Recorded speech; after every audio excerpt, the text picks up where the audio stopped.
of Telegram Live is that there's no cool waiting music like on Twitter. So Twitter certainly has better, better. Is this real? um, Twitter certainly has better weight room music than whatever. You know what's interesting is I'm not doing lives anymore, and I shouldn't do this live, and I shouldn't be introspective, not publicly anymore. But certain things can't be helped. It just can't be helped. And I did want to go live like an hour ago, and I think I had something that I thought I wanted to talk about, and I don't think I want to talk about what I thought I was going to talk about. Um, so instead, what I think I'll do is I'll reflect on a couple of things because there seems to be something in the air. Um, we're referring to this as Hell Week. There is a media campaign, both some of what you are seeing publicly and some that you can guess is private. And we became aware that this week would be Hell Week on Thursday or Friday of last week. And there's this coordinated effort of, I always call it the Legion of Doom. There's 4 or 5 times in my career where this has happened before. I should say my former career. 4 or 5 times where all of my, what they think they're my enemies. I like to call them opponents, but also for the purposes of what is happening right now, I'm calling them all enemies. And so my enemies are getting together with other people's enemies, and they're teaming up to make false accusations and to exaggerate, some true claims and marry them with false claims. And this is pretty bad. And what's really interesting is that, as you guys know, I'm pretty much an expert at defamation.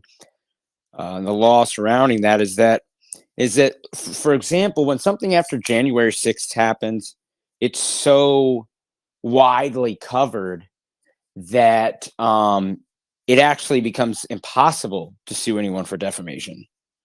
Whereas when something is medium covered, how this thing is panning out, it becomes very easy to sue people for defamation.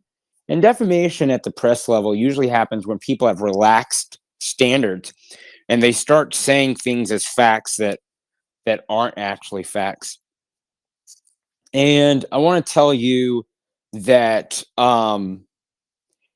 as I've been reflecting on what's going on and what's important to me, is that whenever you're attacked, let's say you one day choose to be an activist or a public figure, and one day you're attacked, don't run. Don't run.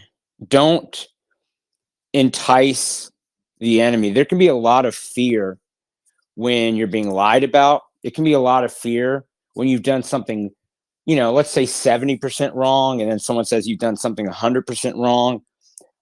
There can be a lot of fear when you see your name and headlines and stuff like that. And what I will tell you is that, again, my former career, let's call it my former career, I did that for 15 years, 15 or 16 years. And there's an unmistakable pattern of God giving me a scandal or a challenge, and then the next one that happens like 2 years later, it's usually every other year, that if I hadn't had that previous scandal, and I'm not talking in an abstract way, I'm talking in a real practical way. Like if I was going through what I went through now, and I hadn't been through I had a 2013 scandal that was really salacious at the time. and it wasn't covered in the press, but it was widely kind of known in the conservative movement. All those people are gone. There's like 5-10% of us left, you know, and I don't even want to reference who, but what's a little bit ironic is that one of the other figures in a movement I'm adjacent to um, was also in the center of this scandal. And what was funny is that during Stop the Steal, we were having breakfast with some mutuals, and they just told me how proud they were of me, and it was kind of healing because we hadn't talked in a great number of years, and I had held a great resentment against this person, and then Stop the Steal was so spiritually healing, um, that whatever. So anyway, I'm saying that to say that after you lose everything that I've lost, there's no such thing as media that cripples you. And especially if you get a heads up that the media is coming. And so last week, what they tried to do is they tried to run a bunch of fake stories, and they tried to panic me into giving them comment, and I refused to give comment. So then, without giving comment, there was no, they weren't able to do these hit pieces. So then we got the hit pieces today, which, were coordinated by the only person in the conservative movement. There's only one person in the entire conservative movement who has ever advocated for pedophilia. There's only one person in the entire conservative movement who's ever advocated for pedophilia, and that happens to be a foreign gay man still married to a man. And then you have other people in the party and the movement who have kind of mainstreamed it and made it a vertical in our political party, which, I totally support it. And then you have people like me who say, hey, I've done this, it's bad. I still do this sometimes, it's bad, and it's whatever. And that's kind of like what it was for years for the party. And so we kind of have like these three different containers of gays in the Republican Party. Also, on a note on that is that they did a survey. Was it like 10 years ago? 10 years ago, I think they did a survey, and 25% of all GOP staffers identified as gay on the Hill. And I'm just pointing this out because it's sometimes a joke, like how gay politics is, how gay politics are. And, a certain friend of mine mentioned that tonight. People really, regular Republican activists and donors and people listening to this, they don't actually realize, like, literally how gay the GOP is. And now there's reasons for that. And, we could talk about those like adults or whatever. But what's really interesting is that as libertarianism got pushed out of the Republican Party and MAGA nationalism, or, I don't know if I would safely call MAGA nationalism anymore. It really does seem more like populism. And as that got kind of pushed in, what's interesting is that we got more gays, but a different stripe. We got like more right-wing gays. Instead of like centrist gays, we got more right-wing gays. There's something very strange and interesting about what Trump did. And I will say this, looking back on 2016 and why we could never repeat it, is that there was a level of degeneracy that Trump did bring to the party. And that's what a lot of us on the Ted Cruz side of things were trying to fight. But then when Trump won, I definitely embraced it. I did all kinds of things with Lucian Wintridge. I supported Milo even when he got canceled. I was a big fan of just anything that we could prop up that I thought was expanding the party, expanding a majority. I was just kind of for. And I also think that because we let a lot of people in, people like me who were well established got to participate in in some of that liberation. Our party and our conservative movement were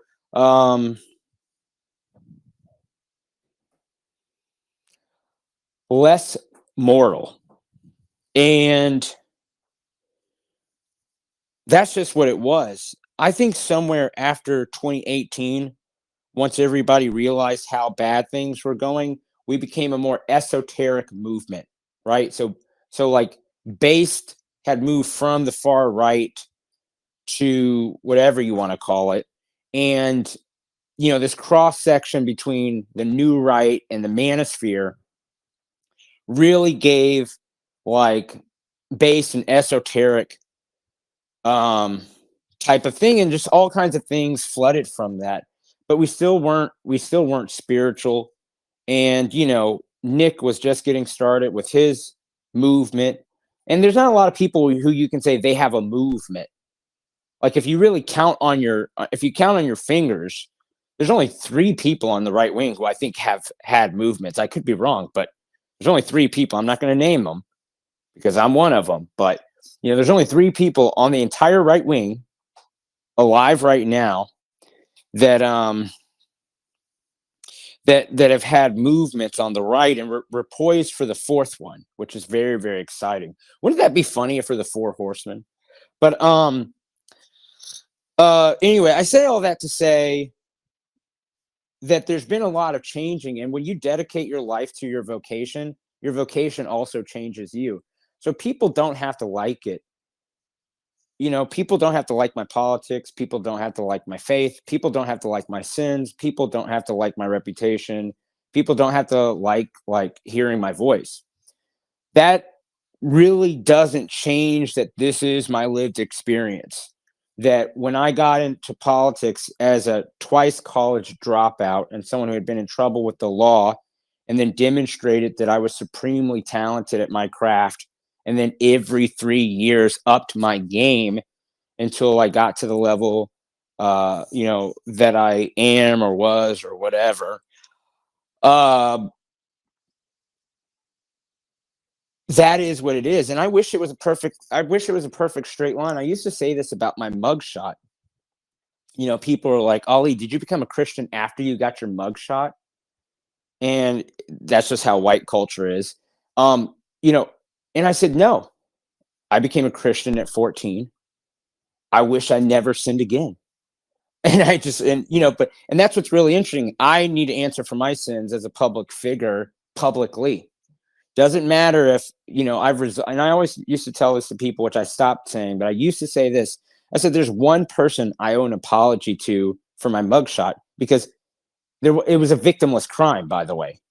It was a victimless crime. My friend took his ex roommate's credit card. I drove him to the ATM. I refused to turn him in. Okay, big whoop. And the person I embarrassed was my mother.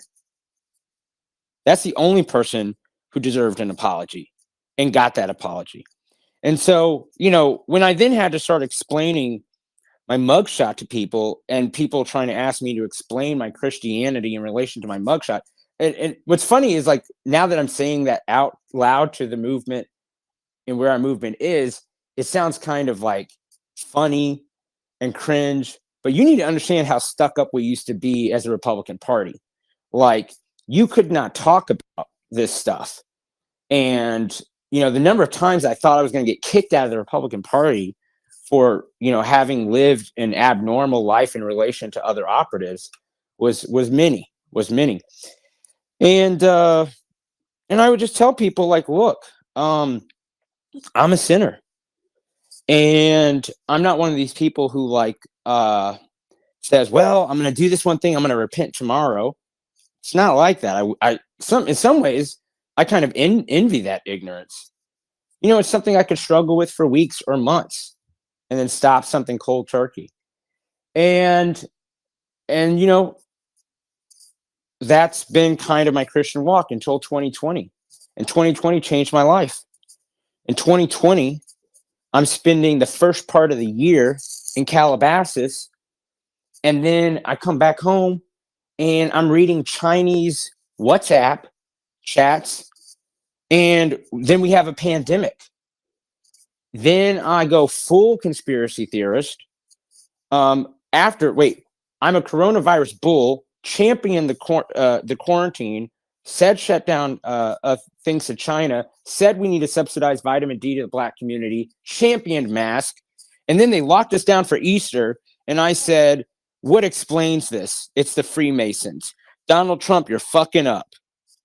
So 2020 changed my life because I went searching for a bigger answer. And the answer that I found was the Catholic Church. And again, I wish there was a straight line. I wish, boom, you run into Jesus and then and everything's perfect. I wish it was that.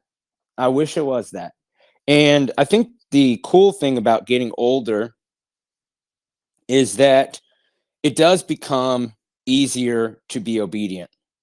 That's the good news. I think it has a lot to do with your biochemical responses and stuff like that. But a lot of it is like you get tired of fucking up. You just get tired of fucking up. And what I would tell anybody who aspires to be a public figure or an activist or something like that is that it is very difficult to sacrifice everything, as I have since I was 22. I've given everything that I have, all the goodness that I thought I could muster, I've given to this country and I've given to my beliefs. And that I ever got any reward out of that was not the trade. Nobody gets into politics because you think you're going to make the most money. You're never going to. No one gets into politics because you think you're going to acquire the most fame. You're never going to. I mean, unless you start an insurrection. Or you say something about Hitler, or you do a Mar-a-Lago dinner. But other than that, you don't really get famous. And so no one gets into politics because, and I say this even of my opponents, no one gets into politics because they want to. It is a calling. It is a calling. And everybody is sacrificing for their beliefs. Everyone is.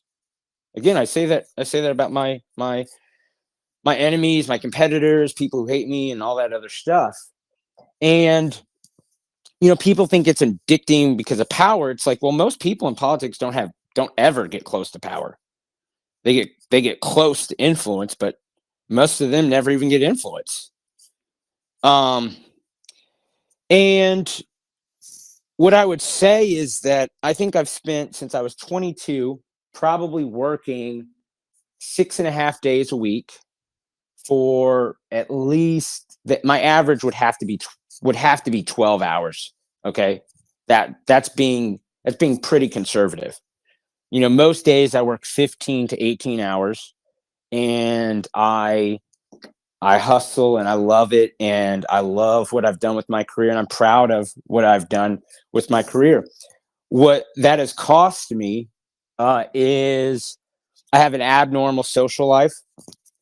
When I'm good with God, we're good. And when I'm distant, we're bad. And I prioritize my travel schedule quite often around my career instead of church. Now I've since 2020 been kind of more aware of making sure that I don't travel, like Sunday afternoons and stuff like that.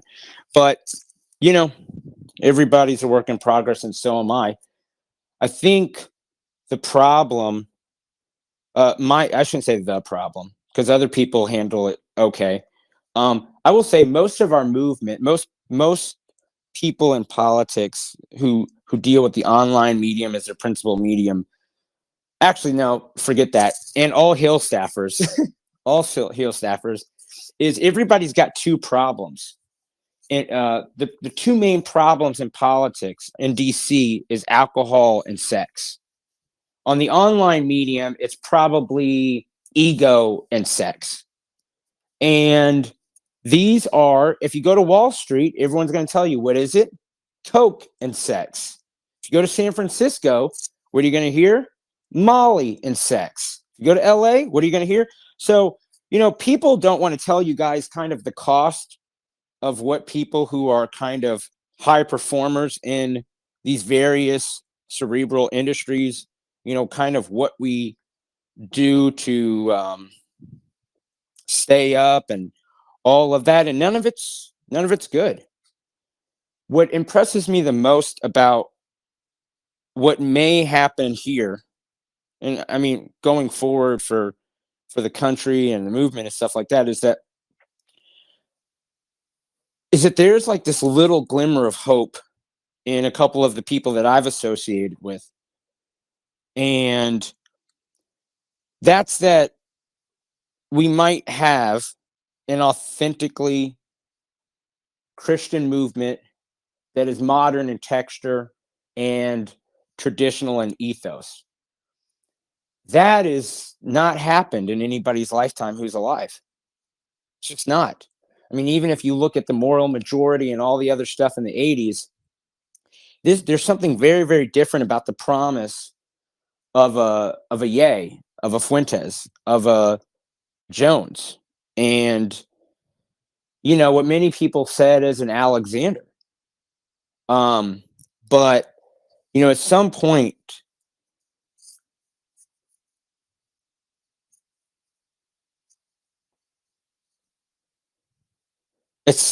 I and others can't sacrifice more of the personal to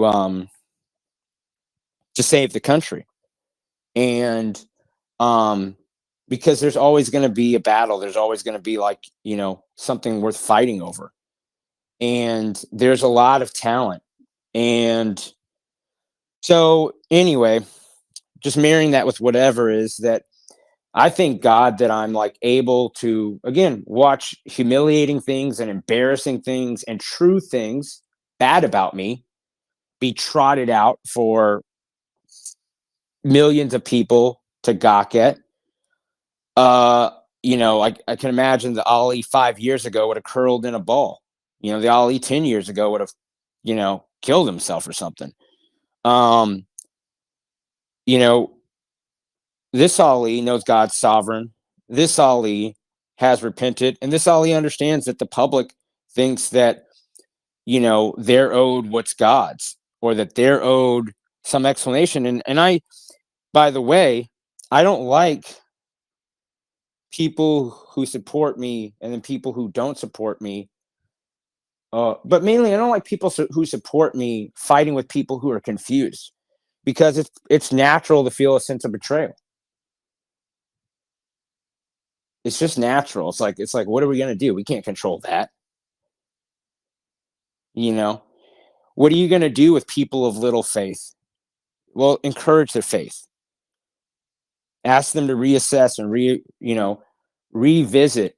Are these the authentic words of somebody who authentically believes it? Because this is what I'll tell you, though. I mean, the logical decision is you don't even have to examine the faith. There are cheaper ways to get more grift. You know, go play video games on Twitch. I could spend 6 months getting really good at video games and going on Twitch with my wit and my humor and just go make a ton of money doing nothing. But we can look at each other like villains, but everybody in this industry is in it to change the world. I think for the better. Now, all ideas don't get there, but and I'll tell you that somebody very, very famous and very, very spiritual told me that I think in 2018. I'm sitting at their mansion, and they said, "Ali, I think everyone either said intends good or wants to be good." And I said, "I don't believe that." I just immediately responded, "I don't believe that." And we went through it, and I was like, if you're right, I'm doing empathy completely wrong. And I've tried. I don't know that I do believe it, but I have tried to. I have tried to. Um, I've tried to live like it's true. I've tried to approach my opponents and stuff like it was true. So I think for people who do support me, you guys don't need to sacrifice anything because we're not missing anything. Um, the weird part is I've not lost any friends. I'm going to lose a friend tomorrow. There's going to be a a show that drags me tomorrow on the Blaze, but that's fine. You know, um, I'll lose one friend tomorrow, but I've not lost a single friend. I've lost some fans, which I don't need anymore. I don't need. I'm not doing press releases. I'm not doing endorsements. I'm not doing conferences. Not going to really do any more live streams after this whole scandal thing is over. Um, I haven't even decided if I'm going to do an exit interview. I was talking, with one journalist who wanted to really do a good story, and I just said, maybe. But I also have to wait. I need people to get so far on these branches that they break. Because some of the stuff that's being said about me is it's almost like if someone does one thing wrong, you have to assume the other five things being said about them are wrong. And what am I supposed to do? Stop it? How do you do that? You can't. I mean, I've been through this. I'll never forget the first time. It was 2012. That was the first time my Google got wrecked. And that was something everyone prized. And once that eventually you get over that, you're like, oh, well, now I can fight how I really intended. Now, what I didn't know is God would have 5 stops on that. It was like my Google got wrecked. My Google got raped in 2012. In 2013, I have a scandal that, encompasses part of the conservative movement. Again, it wouldn't even be a scandal today. That's the crazy part. It wouldn't be a scandal. It's just but back then we handled issues very differently. In 2016, I then make the mistake of supporting the nominee and the guy who got elected president. And somehow that was a bad move with all my colleagues. In 2018, I'm associated with figures people were calling alt-right and alt-light and this and that. Ye retweets me in 2018. Now I'm associated with a quote unquote, at the time, Ben Shapiro told us a fake Christian. And then, 2021, I'm responsible for the downfall of democracy. That if I had only had a permit, oh, wait, it turns out Ollie has a permit. And now here in 2023, I'm this worst monster ever or whatever. And so it's I've kind of been there, done that. And it's okay to be destroyed, because what always comes after that is that you realize there's no other options. It's not about tax policy. It's not about friendships, really. It's not about associations and stuff like that. It's about friendships. It's authentic friendships. What is it? It's is it John 13:15, or is it John 15:13? Those kind of friendships. And I've had to frankly ask a lot of my friends not to defend me. I said, just let this go. Do not defend me. Do not get in Twitter fights. Don't don't don't do anything.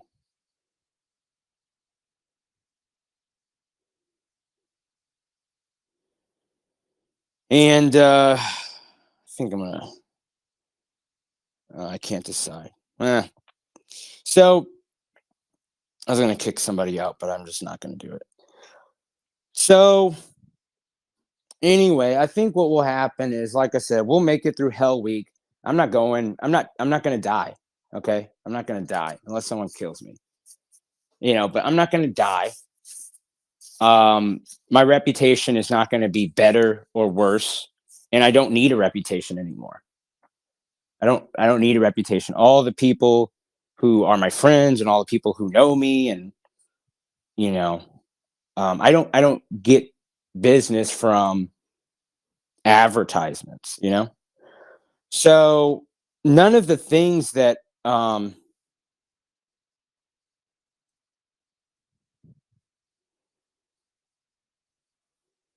it's not that any of my spiritual advisors, are caught off guard or anything like that. So it's like, it's almost like the world is catching up to me in 2020. If people need to be 3 years behind, that's fine. If people need to feel like I need to pay them a pound of flesh, or I need to bleed in front of them, or like, oh my gosh, Ali, it's like, give me a break. But I think what was important for me is like an opportunity to have part of a private life, which I did not give myself. I stopped giving myself at 21. That's enticing. That's enticing. And that I'll be able to give some of my assets to causes I believe in. I think that's also exciting. I will say that I did make a big error in 2018 and 2020 when, if you guys followed me on Periscope at that time, which I know a lot of you guys haven't, but if you followed me in 2018, there was a very like spiritual decision I had to make about my physical possessions, and I didn't go through with it. And then I said it again in 2020, and I didn't go through with it. And I'm always trying to put off, completely healing or completely following through with God. I think the nice part about all of this is like, okay, well, I can just like cold turkey stop. And I thought it was kind of poetic that I also lost my Twitter account tonight. I was like, I only have 5 tweets. I can't be violating the Twitter terms of service. I lost my Twitter account. No one has been more permanently banned than me in all of Twitter history, and then brought back. And I just, got some text messages, and I was just like, but why do I need it now? Why do I need it? It doesn't affect my influence. It doesn't affect who I can call or not call. It doesn't affect what I can get to trend or not trend. It doesn't affect how I pay my light bill. It was a cool kind of relic. And I haven't even decided if I want it back or not. You guys should tell me. I don't know. But I'm pretty serious about making sure that I have a private life. I'm pretty serious about making sure that I'm not contributing to the fame or the ego that leads me to be lackadaisical about relationships or anything else like that. I want to read more again. I like the work that I do, and think that the work that I do will have fewer distractions when I decide to go sit on a couch and tweet for 2 hours in a row, or I think something's funny and I'll stick on it like dinosaurs. Talk about time travel and Brazilian insurrections and not going to war with China and killing Zelensky and going to war for Armenia. It's like, come on. It's time to grow up. So I think so. I think what will be really interesting, that again, when all of the accusations come out, then we can start sorting what is true and what is not true, and especially in the appropriate venue.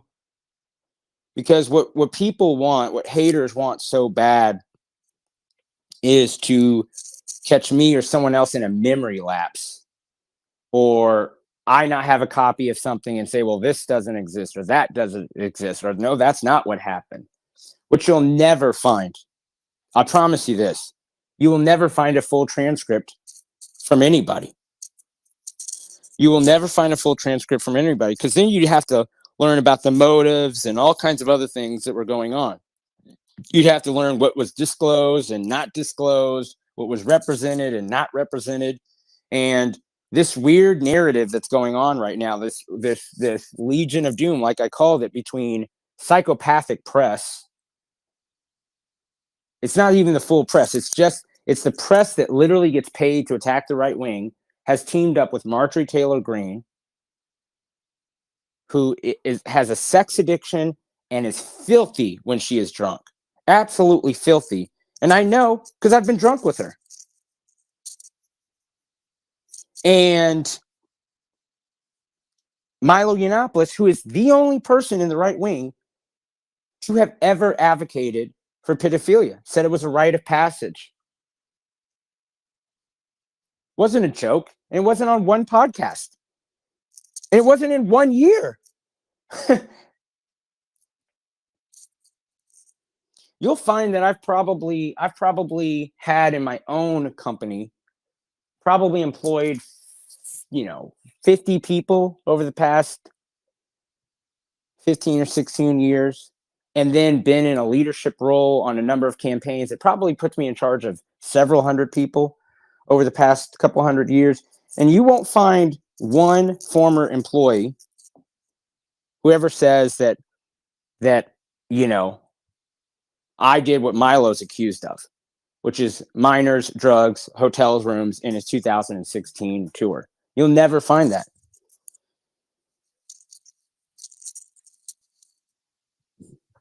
But anyway, it's like, we'll see where all this ends up, and I even heard on a Twitter space, somebody was saying, like, there's already some holes appearing on a story. Like, to ascertain someone's age, you got to watch their YouTube channel. It's like, well, that's news to everyone. But I think it's got to run its natural course. And I think that a lot of people who are afraid of being destroyed get way too eager to play the catch-up game of defending themselves. I was talking with someone else who's actually in the middle of their own scandal, and they were checking on me, and I said, I'm sorry, I didn't even realize you were in the middle of scandal. How are you? And they've had fewer scandals, so they don't really know how this goes. You always think you're gonna die until you have your fifth scandal, and it's like, okay, I'm on my seventh. So, after January 6th, where I lost everything, it's kind of like you just got to double check everything. Like, the accusations never match the empirical evidence. But it's awfully salacious and persuasive, and you think, well, someone went this far, they went all the way. It's like, no, it's like, if Ali said 1776, then he surely must have text messages with Oath Keepers talking about how they're going to breach the Capitol. I literally lived that life for 2 years under criminal investigation, under all kinds of other investigations, because people imagined that because I said one thing, then I must have said something else. And what they found was that I'm a pretty prudent person, even in my mistakes. I'm a pretty prudent person. I'm actually a prude. I have some cringe flirting. I have I do some flexing because all I do is work. So all I talk about is work. I don't talk about horseback riding. I don't talk about flexing muscles. I don't talk about dinner dates. I talk about work. And that's because that's all I do. And I got to tell you, it's actually pretty poetic that I could be humiliated in public in such a way that I think ultimately will make the case for my religious beliefs. Just like January 6th, just like 2018, just like the Tea Party movement, just like everything before it. And So that's what I think about that. I think that and so we're clear, it's like nobody forced me to go to private life. It actually, the first thing that I thought about was like when all these things are always happening, you'll hear you'll hear what your enemies say more than your friends actually. And one of the things, that I've heard my enemies say time and time again in some of these scandals is, would you just go away? And it's like always like less than 1% of the chatter. And even of your enemies, it's such a minor percentage of your enemies, because your enemies don't want you to go away. It's in politics, it's this tug of pull where everyone benefits from the theater of it. And I thought, what if I go away? What if I go away? What does that look like? Okay, well, it doesn't look like dying. It doesn't look like sitting in a dark room. It doesn't look like working at McDonald's. It doesn't look like spending 2 years to paint. So what's it actually look like? And the more and more I thought what it looked like, I said, that's somebody who has time for therapy, get over some daddy issues, get over some mommy issues. That looks like a guy who can read a lot more. I spent so many years as a Protestant, and my Catholic journey is woefully incomplete and woefully immature. Um, and I don't have time to read the great works of the books purchased by my friends and my supporters and myself. And I'd like to catch up. I would like to catch up where I want to be. I want to write. I owe people all these lessons. The failure of our movement on the grassroots side is to pass along institutional knowledge. And I failed to, I hate to say it, but because everyone sucks so bad, I've just been so active for so many years doing and teaching that it would be nice. It would be nice to just support without any fingerprints, without anything, and just know great things are happening because, connected to people or made a phone call or made a donation or hooked someone up with a donor, or I gave my email list to, or I gave this publication to. Like, divesting can be very fun. And so I think that that's what it looks like for me. So I think, like, some of my supporters have been really trying to figure out, like, what does this mean for Ali? And I think it means a lot more personal growth. And I think it means that I dictate everything on my own timeline. I think what will be public is me suing people. I think that will be public. I think there's things that naturally the press is curious about my personal life that will, continue to be made public, but I'm not looking to make it public. Um, but it'll be made public. Um, and then I think my opponents, they think somehow that if Ali is disabled, this or that or this will stop. Not a chance. Not a fucking chance. Pardon my French. Not a chance. So, what I'm doing with my team is assessing how I pass on institutional knowledge, what assets I need to maintain control of, but essentially give use of to uh, to other people who can be active, on a regular basis, and what I want to divest from and gift to different friends.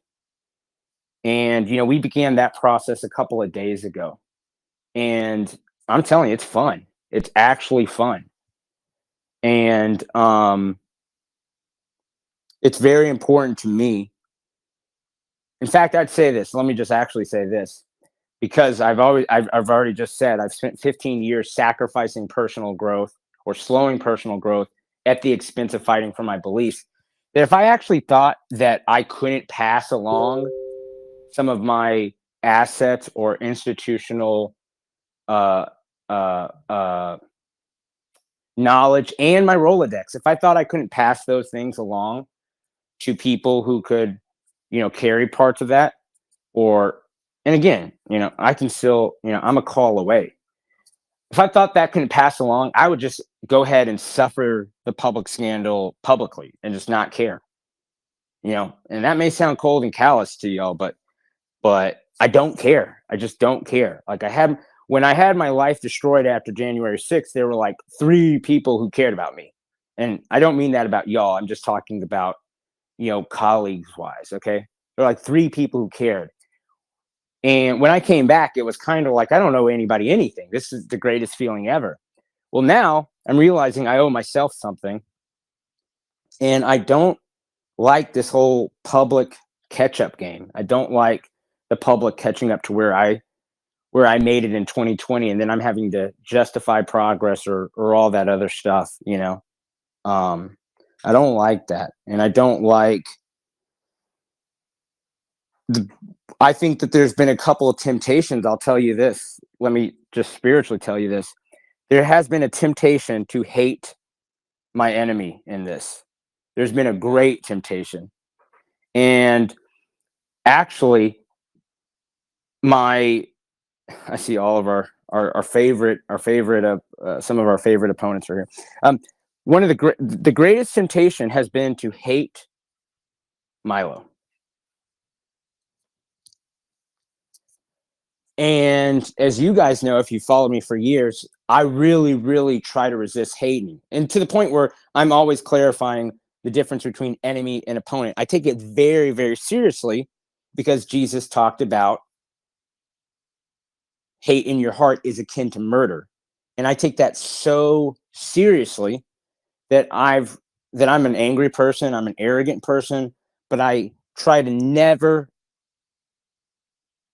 advocate for someone's damnation. To advocate for someone's damnation is to achieve your own. And I basically believe that 9 out of 10 times. And I also believe that if you wish for someone's murder, that's right under that. To want someone's damnation is right above wanting them to be murdered. Now, everything under there is a grayscale for me. But and I thought, like, I actually felt better about myself. I said, when he knows he's telling lies and he's coupling that with true things, right? How innocent am I in front of him? And that felt good. I mean, I hate to say that, but that felt good. And I've watched, right, the lies, and I didn't read I'm making my team read the press, but I'm not really reading the press unless there's an excerpt that we got to do for retraction requests and all of that. And I'm really happy to say we've got 3 retractions so far, got a couple of deletions, and we're just going to keep doing the work. And but there was this one excerpt where, again, a psychopathic liar, Jewish faggot, said, oh man, I don't even want to say this. Well, there's something else. I'll say this. They said,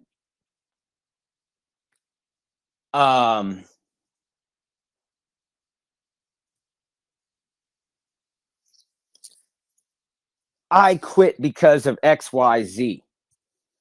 And what's funny is, after so much drugs, you kind of forget what you've told other people publicly.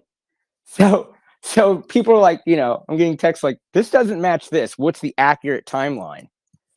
And, being now in a position where I can just share all those timelines and all those emails and all those invoices and all those pictures.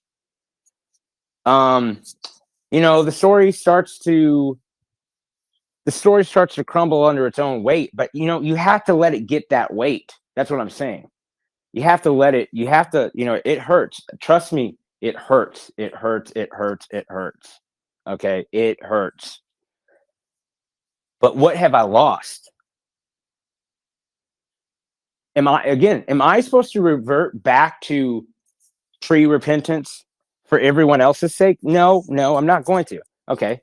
Am I supposed to lose money? Okay, well, I don't really value money, and I'm going to lose probably, I'm going to lose probably six figures this year because of this.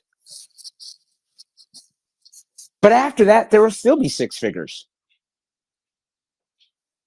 Okay, am I going to, whatever? The answer is no. So it's like, you got to let it gain weight, and then it starts to crush.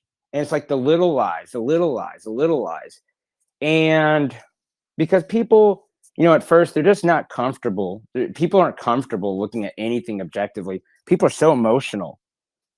And what you find is after these people move to a new TV show next week, what you're left with are people who actually care. And those people can be reasoned with because they're after the truth, or maybe they're defending their side or their person.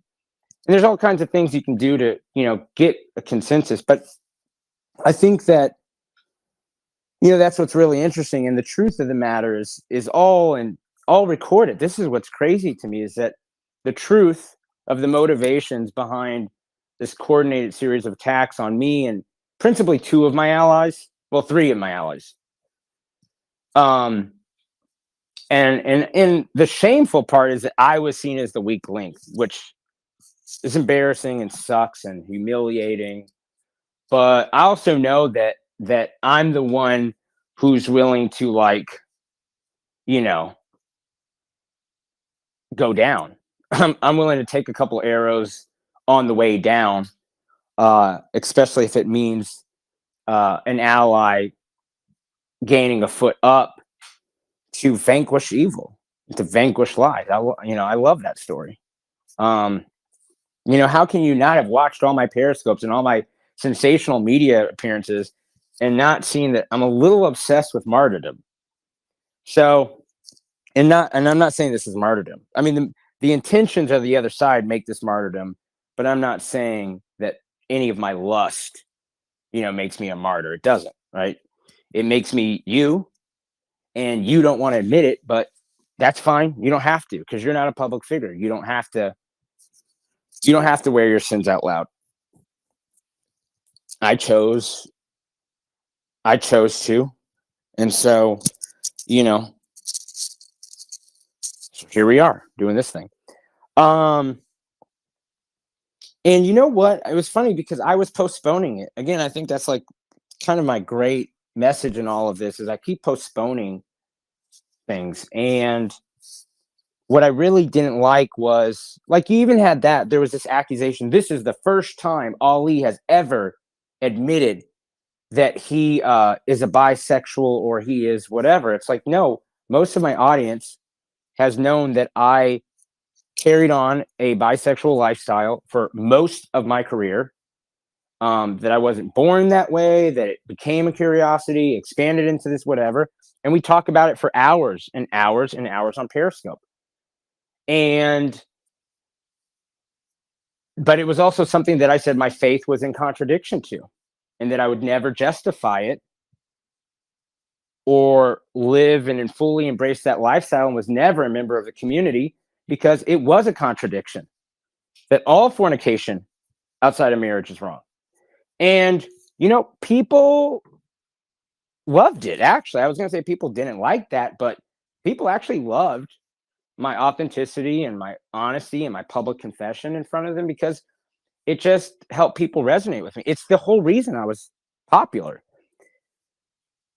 The kind of issue came along when Stop the Steal came and doubled my audience. It doubled my immediate audience, but it, times 10, times 20, my name and fame or whatever.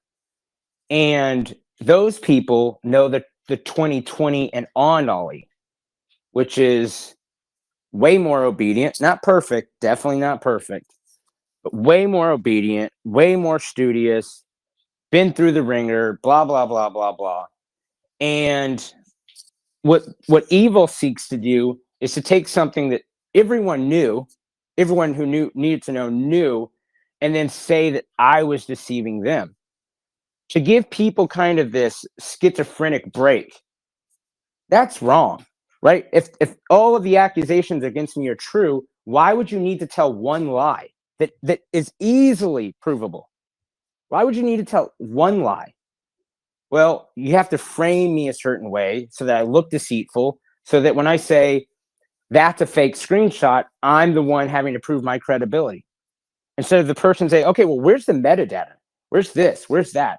Or this person's age is never disclosed, or this person made a misrepresentation, or what's the messages before that? Again, you'll never see a full transcript. So you have to understand, you're just watching this giant psyop war where none of us have clean hands, but there's only one side. I don't want to call it a side. There's only one set of truth tellers that are willing to hit the issues head on. And it's nuanced, and it's nasty, and it's not fun, and it's humiliating. But, we're going to punch back with the best of them.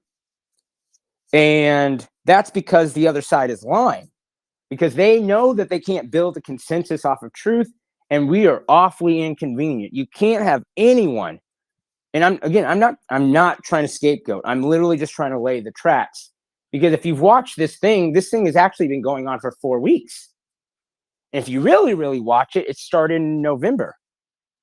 If you really, really, really want to know the origins of all this crap, this starts in November, when Marjorie Taylor Greene tells the base to sit down, shut up, and don't ask for a deal with Kevin McCarthy. Well, we asked for one anyway, bitch. You're new, we're not. And when she insulted a friend of mine, and I publicly threatened her, she knew what I was talking about. She knows about the February 22nd dinner where we're both drunk. She knows what she said about Trump. She knows that if that ever became public,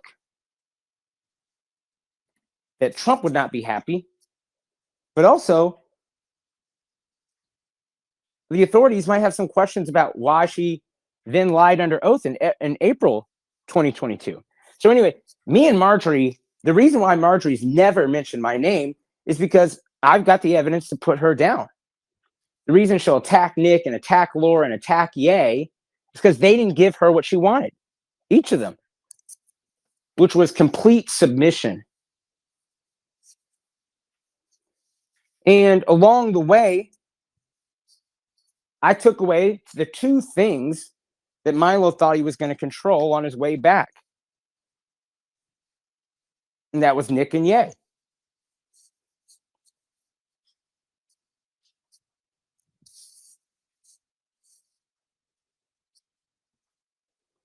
In some ways, I'm like, man, I guess this was always coming.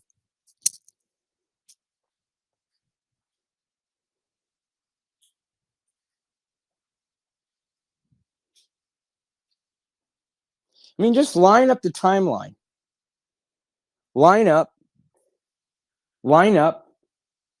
There's 4 targets. Why has Marjorie Taylor Greene attacked all 4 of those targets? Why has Milo attacked all 4 of those targets?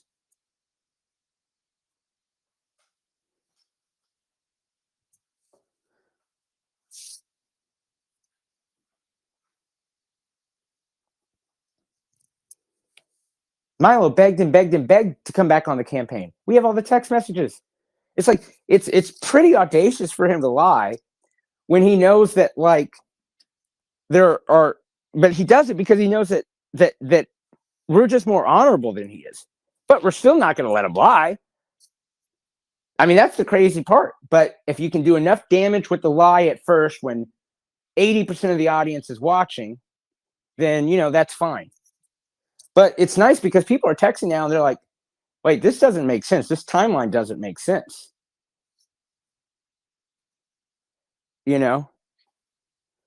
Milo pretending that he doesn't like the I love Hitler comments while he's shaving his fat head and accidentally took a chunk off the top trying to dress like Goebbels in that video. Like, give me a break.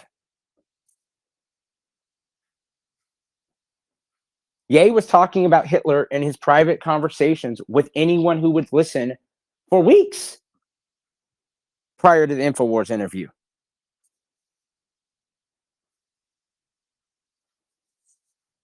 That wasn't a surprise. That wasn't put in his ear by Ali or Nick. Yeah, he's a grown man.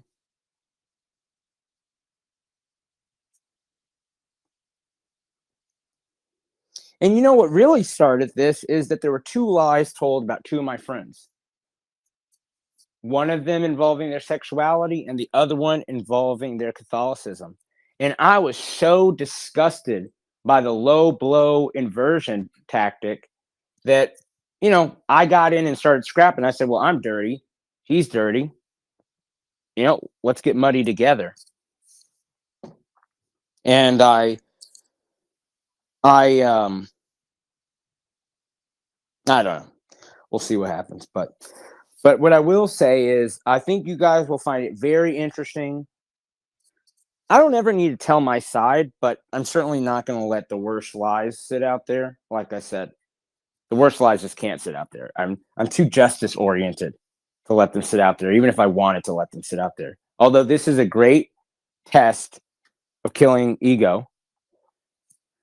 And I will say, you are going to find out that multiple people were encouraged to fabricate claims, and some of these people are going to go on the record.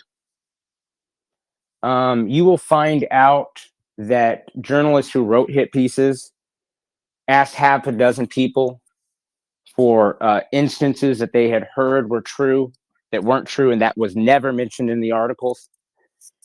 You are going to hear all kinds of things. When it all is said and done, you're going to see screenshots of threats. And none of them are going to be from me to anybody. People just generally know, don't fuck with Ali. Like, why would you threaten somebody? Why not just fucking punch them? You love tap them once, they get the hint. If they keep going, knock them out. Threatening people via text message and threatening people via Telegram is kind of tacky. Just kind of tacky. Why would you do that? It's very low grade, low IQ. Like, it's just pathetic. It's actually just kind of like super gluttonous. And you guys know me, I'm too skinny to be a glutton. And this is something I want to say that's different than the January 6th scandal, right? The previous time I was canceled. I appreciate the number of influencers who have not moved and have not budged and have not weighed in. My God, never seen anything like it. It's beautiful. Now, we'll see what happens. I have to decide whether I want my Twitter account back or not, but we'll see what happens based off of that. But because that was a problem after January 6th, is I didn't have my Twitter account back. So people thought, oh, well, we can say whatever, we can let whatever be said. But so, that's an interesting dynamic going on. But I don't know. I just, I'm not supposed to be introspective. I'm not really supposed to be talking about anything, but I also can't help it. My Facebook quote used to be let them see you coming. And I have this this kind of obsession with like overwhelming force. I don't really value, Sun Tzu says the essence of the art of war is deception. And again, a lot of you guys, if you guys have followed me for years, I've talked about this dozens of times. Ali's interpretation of the art of war is timing. And who am I to question the author? But I see what Sun Tzu's saying. I don't think in this world, how most things are ran, that's the primary task. But again, that's just my interpretation, how I've kind of structured my work. My work's all about timing, and it's like appear weak and then overwhelming force. And it's like, how, that's pretty tried and true. This whole spy bullshit, which again, I engage in, but like, it's just, as a primary mode, it just seems to rely on too many other people, too much secrecy, too much all this other bull crap. Whereas, because then what happens is you don't even know when you're having a fake conversation with someone. And then boom, you get all the way out there and say, Ollie did this. And then that person comes out and says, yeah, you were tricked. I was fishing for information. Then everything just starts to crumble. So I think that I think it'll be really interesting. I think some people will actually be mad at me when all is said and done. Not for the accusations. They'll be mad at me that I've let it kind of go as far as it's gone. Because they'll feel like, oh, I risked my reputation in retweeting you or supporting you or blah, blah, blah, blah. It's like, nigga, you owe your self-expression truth. You don't owe anything else, okay, to this world. You don't owe me anything. You don't owe yourself anything. It's like, just self-express and stay true. And don't be a coward. Grow along the way. So I don't know. I just want to say thank you, everybody who's praying. Thank you, everybody who's being judicious in their opinions. I can appreciate the cringe. I can even appreciate the denouncing of actions. I appreciate people who have not denounced me as a person. I can appreciate my allies and my friends who have not given into hate, even though something very heinous is doing. I think actually, in a lot of ways, I think what Milo is doing is it is demonic. It's like demonic is a phrase that most people are using on the phone right now, which is super cool because that would not have been the case 5 years ago. So people are talking about demonic, demon possession, evil, but pathetic is kind of the new word now because people are watching things fall apart, which is great. And again, they have this whole media campaign. This whole week is going to be hell week. Don't get me wrong. This week sucks.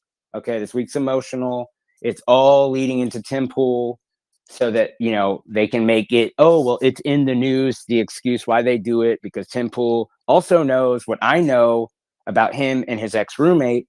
So it's just like I said, it's a Legion of Doom situation going on right now.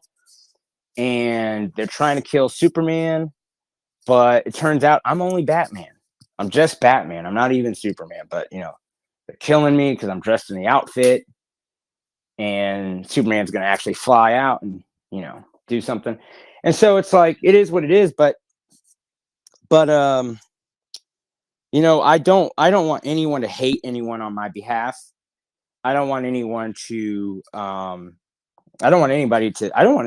I kind of don't want to be defended. I really kind of don't want to be defended.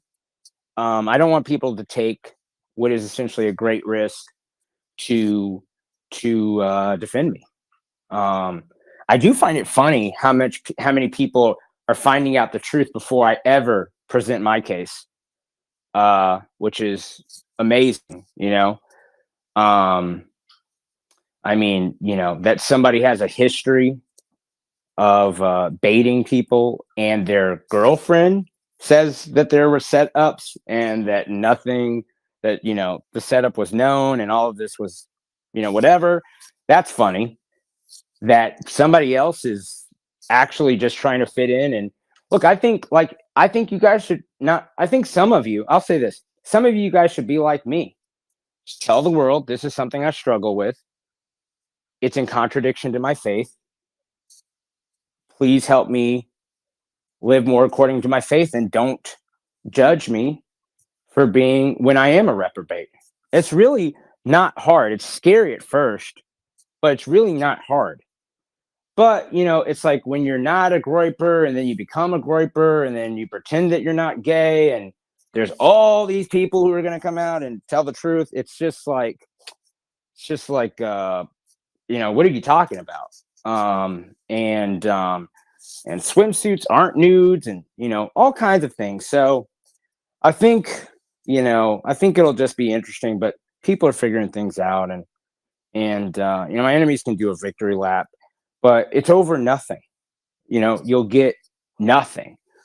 And if you think like, okay, we got Ali to retire from the public domain, it's like, okay, but you're not going to get me to retire from influencing the public. That just can't be contained. And the causes that I believe in right now are causes I am totally going to support always. I'm going to continue to make sure that the Overton window moves in the direction that it is moving in, period. I'd rather die. I would rather die than watch our party become back some cringe, freaking weird thing again. Gabe Hoffman is pissed off that I beat him 5 times in a Florida court. He doesn't tell you that, does he? He doesn't tell you that he sued me for saying that he's autistic, or no, I said he's on the spectrum, and that we have girls on the record who say he's creepy. One underage. He sued me. We were in a lawsuit for 2.5 years, and I beat his ass in the most favorable jurisdiction to that type of stuff ever. Whooped his ass. But he won't tell you guys that. The public doesn't need to know that. They don't need to know like why he's amplifying this crap. They'll take a video of me talking about something and then just say, "Oh, Ali, look, Ali said this." And what's shocking is that there was a media outlet that ran that, and they're going to have to retract that. So I guess we'll see tomorrow afternoon if they do or don't. But it's like you can't use a video that you've not validated, that you've not heard the context of, and say that then applies to this new subject. It's just crazy. So the world's gone mad, and I'm certainly no saint. But I'm not my worst accusations. I'm not even my worst own sins, to be honest, and none of you guys are either. And I think everyone should just let this all play out. I think it'll be interesting. Hell week for me. Next week it gets better. The week after that it gets better. And I think that Marjorie Taylor Greene is going to have a very interesting life. I think that Marjorie Taylor Greene is going to have a very interesting life. And I think that why would you be so stupid as to pick those 4 enemies? If you that's some good advice I got from a friend of mine back in like 2011, 2012. He said pick no, I guess we met in 2009. I don't know. No, we didn't. Man, when was that? 2000. Was it late 2009? That'd be crazy. I think we met, late. What? I don't know. I got to figure that one out. That's crazy. He told me, he said, pick your enemies well, or pick your enemies wisely. And you're always going to have enemies. So pick them wisely. And it would be a cold day in hell before I ever picked Laura Loomer, Nick Fuentes, Ollie Alexander, and Ye. Could you imagine 4 more batshit crazy people to go up against? Pick 4 more people who are so unwedded to their treasures and so wedded to their missions. Could you find another? Donald Trump doesn't even reach that scale. So I think that's interesting. And look, if somebody's listening to this and they're offended that I'm doing a live stream, they're offended that the idea of Ali like being introspective about what's going on, who cares? Who cares? I'm sorry, but I just can't die for you. But I can make them put their motherfucking hands in the sky for you. I don't like quoting Jay-Z, but it is a great line. So anyway, again, I love y'all. I appreciate y'all. This will be one of my last live streams. And but that doesn't mean that this is the last time that we will be talking with one another. And we'll see where this goes. And again, tomorrow, 4 p.m. Central, it's going to be a wild day. But I'm convinced that my enemies will give me an unforced error that hopefully reduces them to poverty so that they can enjoy this level of introspection that I'm enjoying and get right with God and repent with God as I did many, many years ago. And you know,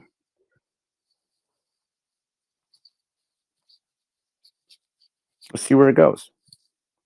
So this is also going to be like the live stream that goes all over Twitter tomorrow. Like it's going to be Media Matters, Right Wing Watch, Mediaite, clip, clip, clip, clip, clip, clip, clap, clip, clip, you know. And it's like, man, just can't help but be newsworthy, which sucks. I'm telling you, I'm trying to not be newsworthy. I'm trying to just think out loud. Like, what is wrong with just thinking out loud? I'm just thinking out loud with a couple of my close friends, and then it has to be some media scandal. Like, who cares? Has the press and my opponents ever considered ignoring me? Has anyone tried to give that a try? Have you just considered that if you ignored Ali, he would just go away? So I don't know. There's an idea for my enemies. So, all right. I should go to sleep.